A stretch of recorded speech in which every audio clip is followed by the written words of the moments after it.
नमस्कार, स्वागत है आपका। आप देख रहे हैं क्रिकेट हाउसफुल। मैं हूं आपके साथ आशा Jha.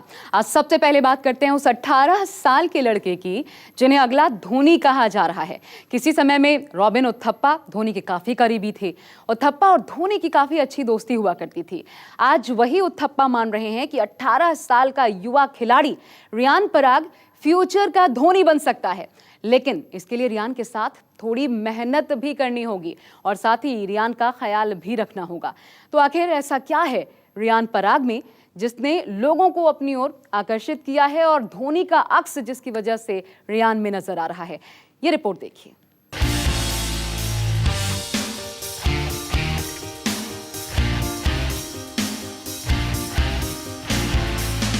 Mahendra Singh Dhoni, robin Uthappa, team India के दो ऐसे खिलाड़ी जिनकी दोस्ती किसी समय काफी सुर्खियों में रहती थी।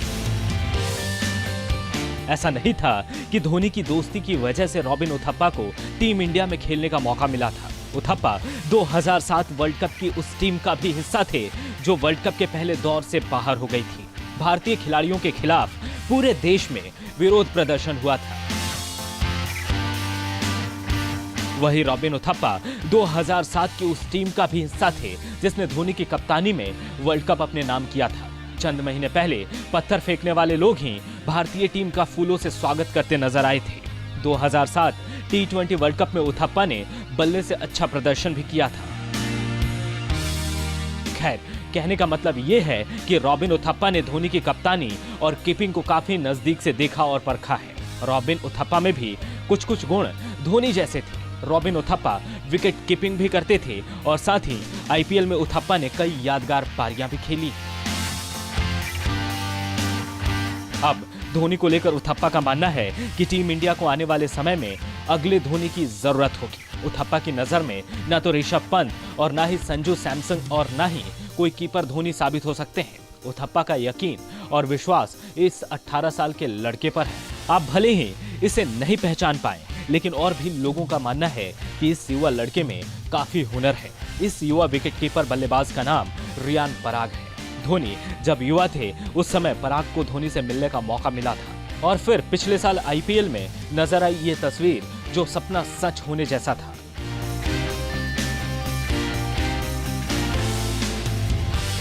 दो 2019 के आईपीएल में राजस्थान की तरफ से खेल चुके 18 साल के इस बल्लेबाज ने अपनी प्रतिभा की पहली झलक दिखाई थी। असम के 18 साल के इस बल्लेबाज ने आईपीएल इतिहास में अर्धशतक बनाने वाले सबसे युवा खिलाड़ी होने का गौरव हासिल किया था और शायद यही वजह है कि पराग को लेकर उथप्पा ने यह बयान दिया है। मौजूदा युवा खिलाड़ियों में जो सबसे ज्यादा उत्साहित करता है और जिसने मुझे काफी चौंकाया है वो रियान पराग है। मैं बहुत ही ज्यादा उत्साहित हूँ और मुझे लगता है कि वो है जिनके खेल को देखा जा सकता है। वो एक ऐसे खिलाड़ी हैं जिनकी अच्छे से देखभाल होनी चाहिए, उनको अच्छे से संवारा जाना चाहिए। वो लंबे समय तक भारतीय टीम की तरफ से खेल सकते हैं। पराग अगले धोनी साबित हो सकते हैं। उम्मीद है कि अगर रॉबिन उथप्पा जैसे धोनी के करीबी दोस्त ये मान रहे हैं तो फिर इस बल्लेबाज में कुछ तो ऐसी बात होगी। वैसे भी देखा जाए तो भारतीय टीम ने पृथ्वी शॉ, शुभमन गिल जैसे लड़कों पर विश्वास जताया है और युवा खिलाड़ी इस विश्वास पर खरे भी उतरे हैं। और अब बात कर लेते हैं बेन स्टोक्स की, जिन्होंने बिना वजह धोनी पर बयान देकर पाकिस्तान को फिर से बकबक करने का मौका दे दिया। पाकिस्तान को लगता है कि पिछले साल वर्ल्ड कप में अगर धोनी चाहते तो पाकिस्तान की टीम चैंपियन बन सकती थी। अब भला पाकिस्तान को कौन समझाए कि उनकी जीत धोनी की जिम्मेदारी नहीं है। और रही बात जानबूझकर खराब खेलने की, तो इसमें सबसे ज्यादा माहिर पाकिस्तान के खिलाड़ी हैं, न कि भारत के। 11 महीने बाद फिर से छिड़ गई है लड़ाई। हर किसी को आने लगी है उस बात की याद जब भारत की जीत के लिए पाकिस्तान मांग रहा था दुआ। पिछले साल वर्ल्ड कप में ऐसा कुछ हुआ था जिसकी वजह से हर पाकिस्तानी भारत की जीत के लिए इबादत कर रहा था। सबसे पहले देखिए इस अंक तालिका को। भारत सबसे ऊपर है, ऑस्ट्रेलिया दूसरे नंबर पर, इंग्लैंड तीसरे नंबर पर, न्यूजीलैंड चौथे नंबर पर और पाकिस्तान 5वें नंबर पर। दरअसल भारतीय टीम इंग्लैंड के खिलाफ मुकाबला हार गई, जिसकी वजह से इंग्लैंड टॉप 4 में पहुंच गई और पाकिस्तान अंतिम 4 से बाहर हो गया। अगर भारत इंग्लैंड के खिलाफ मैच जीत जाती तो फिर इंग्लैंड की जगह पाकिस्तान की टीम अंतिम 4 में होती। भारत के हार के बाद पाकिस्तान ने काफी हाय तौबा मचाया था। पाकिस्तान की तरफ से कई पुराने क्रिकेटर्स ये कहते नजर आए थे कि भारत पाकिस्तान को रेस से बाहर करने के लिए इंग्लैंड से हार गई। काफी हो हल्ला के बाद मामला शांत हो गया था, लेकिन पिछले दिनों इंग्लैंड के ऑलराउंडर बेन स्टोक्स ने अपनी किताब ऑन फायर में लिखा, भारत की जीत के लिए आखिरी 5 ओवर में 14 की रन रेट से रन चाहिए थे, लेकिन धोनी ने उस अहम वक्त पर शॉट नहीं लगाए। धोनी के साथ केदार जाधव खेल रहे थे, लेकिन किसी ने भी बड़े शॉट्स खेलने की कोशिश नहीं की और इंग्लैंड की पूरी टीम भी धोनी के इस रवैये को देखकर हैरान थी, जिसके बाद पाकिस्तान को फिर से एक बार भारत के खिलाफ बयानबाजी करने का मौका मिल गया। सिकंदर बख्त ने एक वीडियो साझा करते हुए ट्वीट में कहा, बेन स्टोक्स ने अपनी किताब में लिखा कि टीम इंडिया पाकिस्तान को विश्व कप से बाहर करने के लिए इंग्लैंड के खिलाफ जानबूझकर हारी थी। हमने पहले ही इस बात की भविष्यवाणी कर दी थी। मामला बढ़ता देख बेन स्टोक्स अपनी बातों से पलट गए। आप इसे नहीं ढूंढ पाएंगे क्योंकि मैंने ऐसा कभी कहा ही नहीं कि भारत जानबूझकर हारा। इसे ही तो कहते हैं शब्दों के साथ खेलना या क्लिकबेट। जाहिर है पाकिस्तान अभी ये मानने को तैयार नहीं है कि उनकी टीम वर्ल्ड कप में बिल्कुल भी अच्छा नहीं खेली। अगर वर्ल्ड कप से पाकिस्तान बाहर हो गई तो इसमें भारत क्या कर सकता है। रही बात जानबूझकर हारने की, तो ये काम पाकिस्तान की टीम बड़े अच्छे से करती है, कभी पैसों के लिए तो कभी आपसी रंजिश के लिए। खिलाड़ी टीम में एक दूसरे का साथ नहीं देते हैं और ये दुनिया अच्छे से जानती है। और बात विराट रोहित के बीच केएल राहुल की एंट्री की।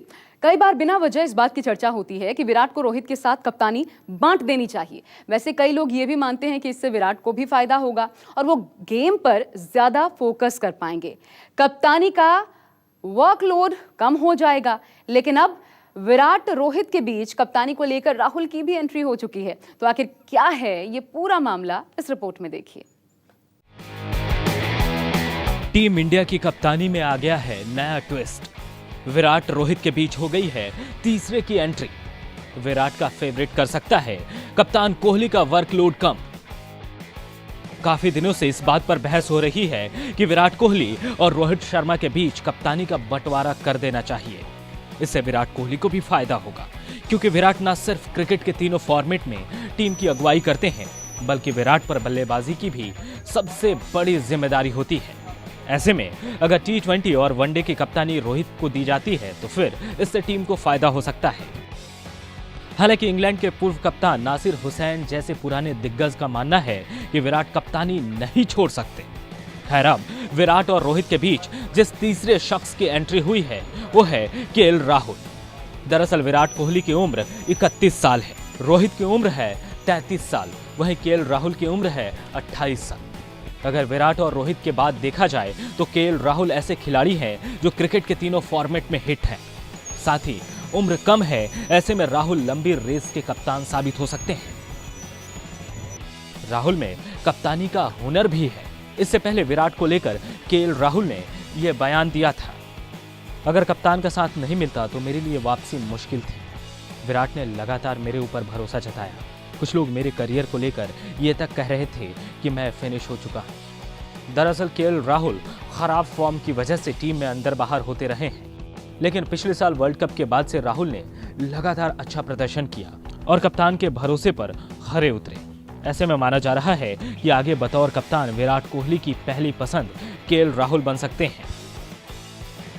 अगर देखा जाए तो इस बात में सच्चाई भी है कि राहुल अपने करियर के उस मोड़ पर खड़े हैं जहां से वो काफी कुछ हासिल कर सकते हैं और टीम इंडिया के कप्तान भी बन सकते हैं। वैसे राहुल की कप्तानी पर किसी को ये नहीं मानना चाहिए कि रोहित एक अच्छे कप्तान साबित हो सकते हैं। रोहित ने अपनी कप्तानी में कमाल का प्रदर्शन किया है, तभी तो VVS लक्ष्मण जैसे दिग्गज का ये मानना है। मेरा मानना है कि शुरुआत से ही रोहित में बतौर कप्तान दबाव झेलने की शक्ति काफी थी। रोहित ने IPL में खिताब जीतकर ये साबित कर दिया। साथ ही रोहित को जब टीम इंडिया की कमान मिली तो उन्होंने शानदार प्रदर्शन किया है।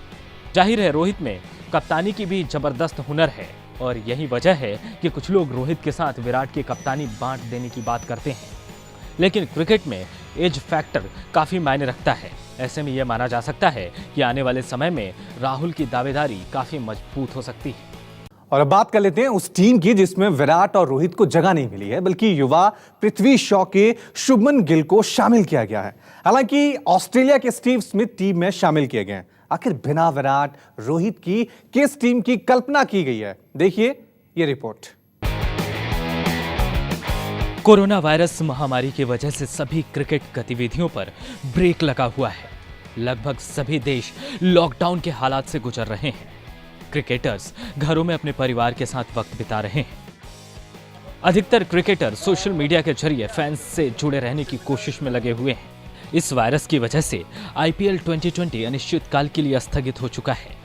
इसी साल अक्टूबर में होने वाले ICC T20 वर्ल्ड कप पर भी खतरे के बादल मंडरा रहे हैं। जिंदगी कब फिर से सामान्य होगी, इस बारे में अभी कुछ नहीं कहा जा सकता। इस बीच फॉक्स क्रिकेट ने 2025 की बेस्ट टेस्ट 11 की टीम तैयार की है। फॉक्स क्रिकेट ने 2025 के लिए अनोखी वर्ल्ड बेस्ट टेस्ट 11 का ऐलान किया है।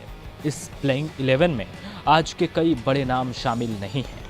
इस प्लेइंग 11 में भारतीय क्रिकेट के दो सबसे बड़े स्टार विराट कोहली और रोहित शर्मा को शामिल नहीं किया गया है। इस टीम में डेविड वार्नर, केन विलियमसन जैसे बड़े नाम भी शामिल नहीं हैं। फॉक्स के इस प्लेइंग 11 में रोहित और विराट को शामिल नहीं किए जाने पर फैंस ने अपनी नाराजगी जाहिर की है।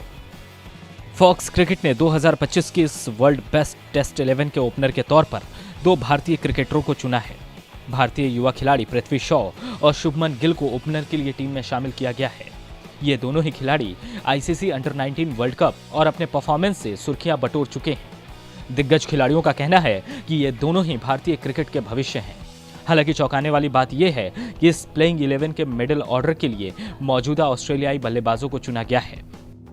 ऑस्ट्रेलियाई स्टार स्टीव स्मिथ को नंबर 3 और मार्नस लाबुशेन को नंबर 4 पर बल्लेबाजी के लिए टीम में शामिल किया गया है। जाहिर है भारतीय फैंस के लिए किसी भी ऐसी टीम को स्वीकार करना मुश्किल है जिसमें उनका विराट और रोहित ना हो।